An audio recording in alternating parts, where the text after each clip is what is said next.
avec lui, Paris devient un diamant. Voici l'immortel Danny Laferrière. Paris s'éveille. Paris s'éveille.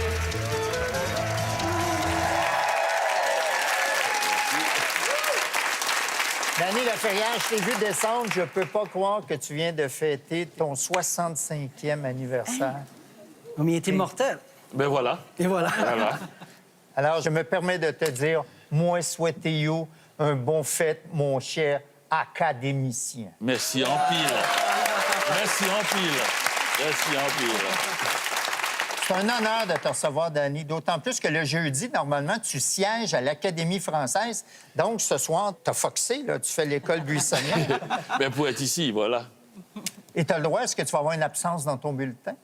Ben je vais gagner moins. Tu viens nous présenter ton 30e livre. Je pense que je les ai tous lus. Autoportrait de Paris avec chat.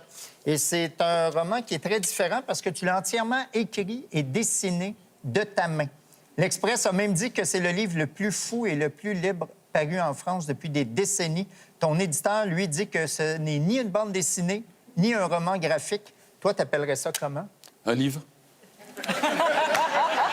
Je pense que c'était le nom générique. Mais ça m'a permis de me reposer, de retrouver ma sérénité. Si on m'avait laissé, j'aurais fait 1000 pages. Hein. Oui, quand on tombe sur quelque chose qui nous plaît, donc on reste longtemps dessus. Et ça t'a pris 18 mois de le faire à la main. Oui, là. oui. C'est long, là, pour un livre. Non, j'ai pas vu le temps passer. Non? Comme j'ai pas vu les 65 ans passer non plus.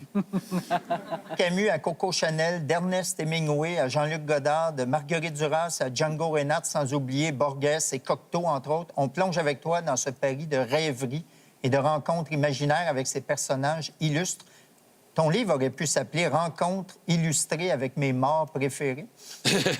Non, il y a quelques vivants, mais Ouais. très rares, très rares. C'est vrai que j'aime bien les morts.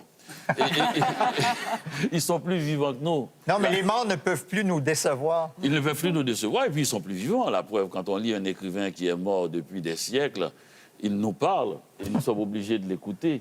Et à ce moment-là, il devient plus vivant que nous puisque nous nous taisons et qu'il parle. C'est ça, ouvrir un livre. Ben oui. C'est écouter un mort. Je te cite, « Ce livre n'a rien à voir avec la littérature, c'est le livre d'un maniaque. C'est vrai. Es-tu sous médication? » Non, je me soigne. Et c'est ça, le dessin, c'est ça, les couleurs, faire quelque chose qui soit physique. C'est une autre façon d'écrire, dessiner. J'ai voulu le faire comme cela. Je n'ai pas mis le dessin à part et l'écriture à part le texte. J'ai voulu qu'il soit un ensemble. J'avais entendu cette phrase de Cocteau qui disait que l'alphabet, les lettres de l'alphabet, c'est du dessin organisé. Alors j'avais compris que dessiner, c'est une autre façon d'écrire. Ah ouais. Et c'est bizarre, les gens disent qu'on n'a jamais vu ça depuis. On a vu des livres, des romans un peu graphiques, on a vu du dessin, on a vu du texte, mais fait autant. Si on met toutes les pages écrites à la main, ça fait à peu près 200 pages. Et les pages de dessin aussi, c'est-à-dire j'ai 120 pages. 1200 dessins. Ouais. Et dans le livre.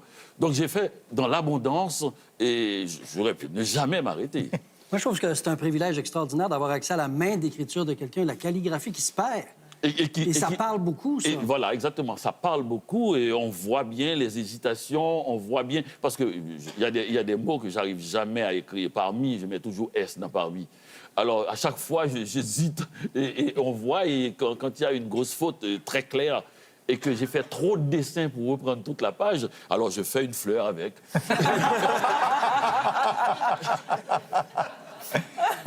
Danny, je te cite, « Je suis le défenseur de la main. La main a une mémoire que l'ordinateur n'a pas. » Bon, il me vient toutes sortes de questions à propos de ta main, mais de quelle mémoire parles-tu?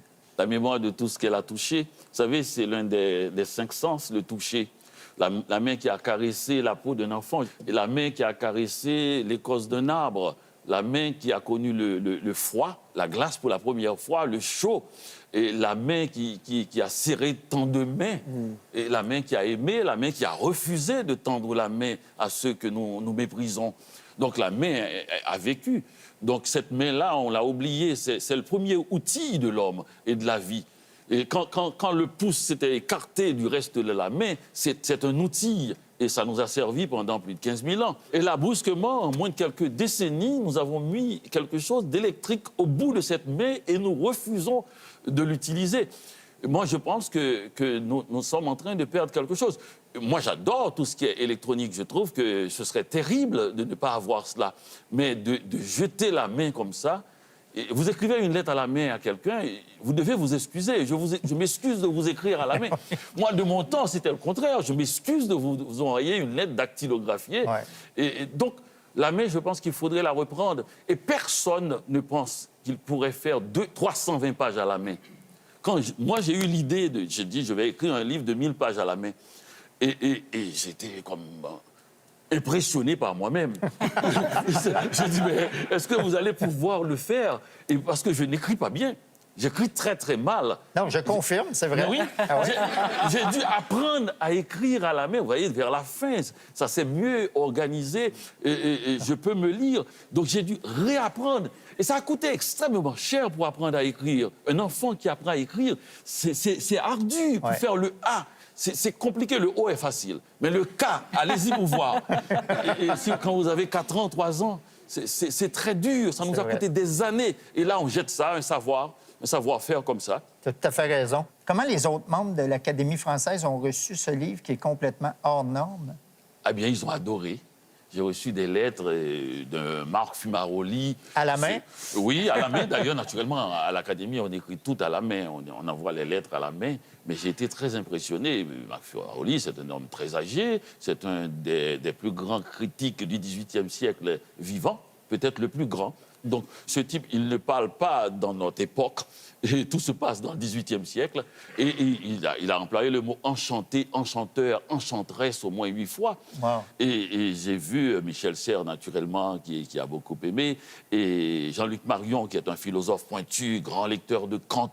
Enfin, il m'a dit ce que j'attendais et qui est le plus beau compliment. Il a dit, moi aussi, je sais dessiner.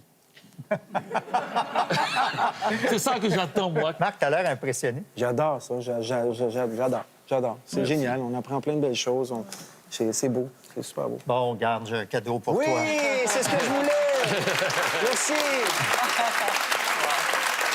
Voilà, je parlais de Cocteau, de Gréco. Possible de me le signer à la main, s'il vous plaît? Tout à l'heure. Tout à l'heure, OK, merci. Non, pour la signature, il y a une étang. Il y a une étang. Non, je fais quelqu'un. Super beau. Danny, dans ton livre, il y a aussi ce chat. Un chat qui parle, qui porte le nœud papillon, qui fait la fête, qui n'aime pas le lait, mais plutôt le vin rouge et qui n'a pas de queue. Je te cite, « Je n'ai pas de chat, je ne connais pas de chat et je n'aime pas les gens qui aiment les chats. » Pourquoi un chat? Oui. D'abord, la phrase est de Genet qui l'a dit et qui a été même plus gentil. Il a dit « J'aime les chats, mais je n'aime pas les gens qui aiment les chats. » Bon, ben c'est ça, la France, c'est les bons mots et ça court les rues. Pourquoi un chat, précisément? Parce que je ne connais pas les chats, mais aussi parce que c'est l'animal emblématique des écrivains. Donc, comme j'allais beaucoup parler d'écrivains, ils ont tous adoré. Cocteau a un chat, Colette a plein de chats, Malraux a des chats, Céline a un chat, Bébert. Alors, tu t'es inventé un chat. Non, je n'ai pas inventé. Il s'est présenté à moi sans visage. Et je lui ai dit, mais pourquoi? Vous n'avez pas de visage, vous n'avez pas d'yeux, vous n'avez pas de nez, vous n'avez pas de bouche. Il m'a dit, c'est que j'essaie de passer incognito. Alors, j'ai trouvé que c'était un chat qui avait un style et il est resté. Il a contesté tout ce que je pensais, tout ce que je disais, tout ce que je faisais. Et tu lui as mis des oreilles, des yeux, une bouche, mais pas de queue. Et je ne savais pas que les chats avaient des queues. Ben, comment pas veux-tu souvent qu'ils vu. se reproduisent, Danny? Dans ton livre, tu fais aussi l'éloge de l'alphabet, ces petites lettres, dis-tu, qui soutiennent tout l'édifice du langage. Est-ce que c'est vrai que les voyelles observent avec une certaine condescendance les consonnes? Ah, mais c'est la classe sociale, c'est la bourgeoisie, les voyelles. Et elles sont là, A, E, I, elles sont toutes partout, elles sont dans tous les mots, et elles sont indémodables. Elles sont magnifiques, elles sont un peu snobs aussi, et prétentieuses. Mais l'alphabet, c'est extraordinaire. Vous ne pouvez pas savoir, s'il n'y avait pas l'alphabet, nous serions tous morts. Imaginez quand vous voyez les bibliothèques remplies de livres. Tous ces livres, ce sont des souvenirs, des mémoires, des angoisses, des impressions, des sensations, des émotions, des intuitions, des inspirations que l'être humain a déposées au fil des siècles et des millénaires, surchargeant l'alphabet. L'alphabet porte le fardeau du monde.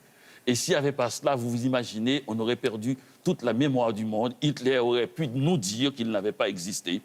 On aurait refait le monde à chaque fois parce que notre mémoire est poreuse. De plus, l'alphabet absorbe tous les bruits du monde. Imaginez s'il n'y avait pas l'alphabet, les livres écrits comme ça, qui obligent l'être humain à faire silence parce qu'on vient d'ouvrir un livre ou d'écrire un livre, tous ces gens-là seraient en train de faire du bruit dans le monde. C'est vrai. L'immense cacophonie, si on ne les obligeait pas à aller lire dans les livres. Danny, ça va faire 3 ans que tu as fait ton entrée à l'Académie française. La présence de femmes à l'Académie française est récente. L'Académie a été fondée en 1635. Il aura fallu attendre jusqu'en 1980, 345 ans pour y voir une femme dans ses murs, Marguerite Yourcenar. Aujourd'hui, sur 40 membres qui y siègent, on ne retrouve que 4 femmes. Est-ce que l'Académie française est un boys club? C'est RDS, finalement. Ben, le monde du journalisme sportif. Disons carrément 4 femmes et un noir. Ouais. Mais il faut absolument. Il faut qu'il y ait beaucoup de femmes. Parce que d'abord, elles écrivent, et presque plus souvent. Et il n'y a plus de livres écrits par des femmes. Et en plus, ce sont 80% des lectrices. Ben oui. Des lecteurs sont des lectrices, du lectorat plutôt, pas 80% des lecteurs comme on dit, je dirais plutôt du lectorat, et sont des lectrices. Moi, je le sais d'ailleurs, quand je suis au Salon du Livre, que je signe, et les rares hommes qui arrivent devant moi me disent toujours « c'est pour ma mère ou pour ma femme ». Il y en a qui ont encore honte d'acheter un livre.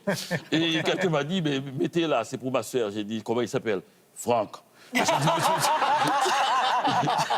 J'ai dit, vous pouvez dire, c'est pas honteux de lire un livre. Au contraire, hein? Ben oui, c'est une richesse extraordinaire. Mais il y a un groupe militant de l'UQAM qui tente de convaincre le corps enseignant d'adopter un français dégenré dans leurs interventions. On propose des mots comme contributeurice, heureux, nombreux et des pronoms comme seuse ou celleux. Mais Qu'est-ce que tu en penses? Tout le monde a le droit. C'est-à-dire la langue, toutes les langues ont marché comme ça. C'est parce qu'il y a des gens qui contestent. Peut-être qu'on comprendra que la langue ne retiendra pas tout, mais la langue retiendra, par exemple, cette contestation. C'est-à-dire il y a des gens qui veulent être présents dans le dictionnaire, dans la grammaire. Ils en ont le droit. C'est une passion populaire, la langue. La seule chose, c'est que ça ne concerne pas seulement des petits groupes ou une élite. Ça concerne l'ensemble de la population. Et c'est une chose difficile à bouger.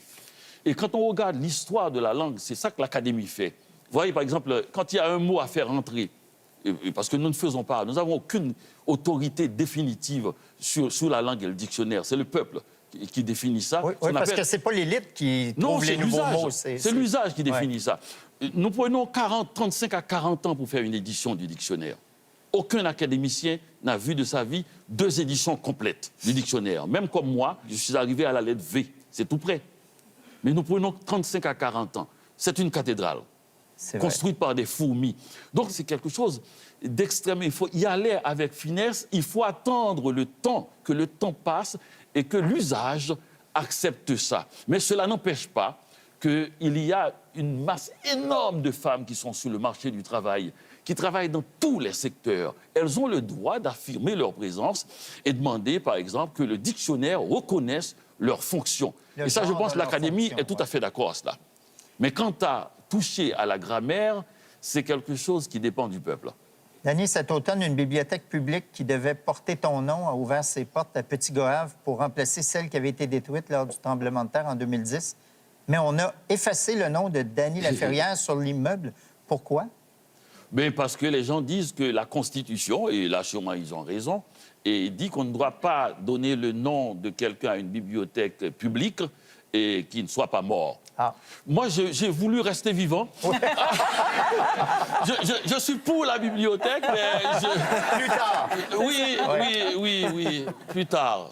Comme aurait dit Brassens, très tard. C'est Jean Cocteau qui disait « Un académicien, c'est quelqu'un qui, après sa mort, devient un fauteuil. » Oui, fauteuil. Es-tu d'accord avec lui? Tout à fait, tout à fait. Et c'est à la gloire de l'Académie. Ça veut dire qu'il n'y a pas de singularité. Et quand je suis rentré à l'Académie, je l'ai compris. Et je ne suis pas un nouvel académicien, je suis académicien depuis 1635. C'est-à-dire que je suis le fauteuil numéro 2.